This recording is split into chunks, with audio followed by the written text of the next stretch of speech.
Quand on veut faire de l'esprit, il arrive que l'on monte un peu. Je n'ai pas été très honnête en vous parlant des allumeurs de réverbères. Je risque de donner une fausse idée de notre planète à ceux qui ne la connaissent pas. Les hommes occupent très peu de place sur la Terre. Si les 2 milliards d'habitants qui peuplent la Terre se tenaient debout et un peu serrés, comme pour un meeting, ils logeraient aisément sur une place publique de 20 000 de long sur 20 000 de large. On pourrait entasser l'humanité sur le moindre petit îlot du Pacifique. Les grandes personnes, bien sûr, ne vous croiront pas. Elles s'imaginent tenir beaucoup de place. Elles se voient importantes comme des baobabs. Vous leur conseillerez donc de faire le calcul. Elles adorent les chiffres, ça leur plaira. Mais ne perdez pas votre temps à ce penser. C'est inutile, vous avez confiance en moi. Le petit prince, une fois sur terre, fut donc bien surpris de ne voir personne. Il avait déjà peur de s'être trompé de planète, quand un anneau couleur de lune remua dans le sable. Bonne nuit, fit le petit prince à tout hasard. Bonne nuit, fit le serpent. Sur quelle planète suis-je tombé? Demanda le petit prince. Sur la terre, en Afrique, répondit le serpent.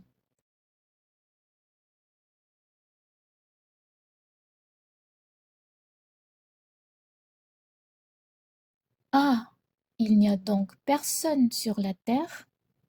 Ici, c'est le désert. Il n'y a personne dans les déserts. La terre est grande, dit le serpent. Le petit prince s'assit sur une pierre et leva les yeux vers le ciel. Je me demande, dit-il, si les étoiles sont éclairées afin que chacun puisse un jour retrouver la sienne. Regarde ma planète, elle est juste au-dessus de nous. Mais comme elle est loin, elle est belle, dit le serpent. Que viens-tu faire ici? J'ai des difficultés avec une fleur, dit le petit prince. Ah, fit le serpent, et ils se turent. Où sont les hommes? Reprit enfin le petit prince.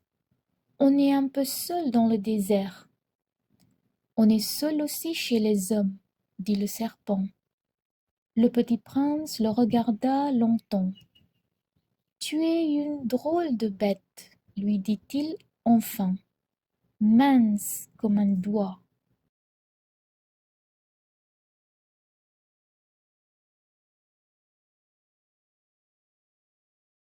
Mais je suis plus puissant que le doigt d'un roi, dit le serpent. Le petit prince eut un sourire. Tu n'es pas bien puissant, tu n'as même pas de pattes, tu ne peux même pas voyager.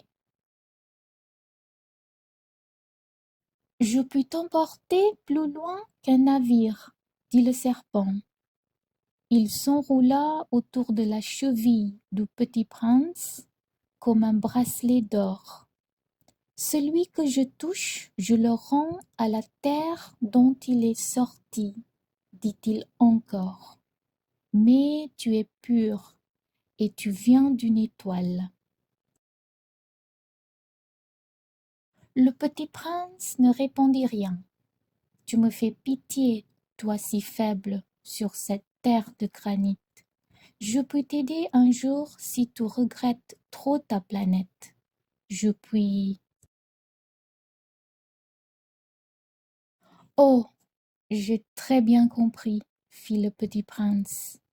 Mais pourquoi parles-tu toujours par énigmes? Je les résous toutes, dit le serpent, et ils se turent.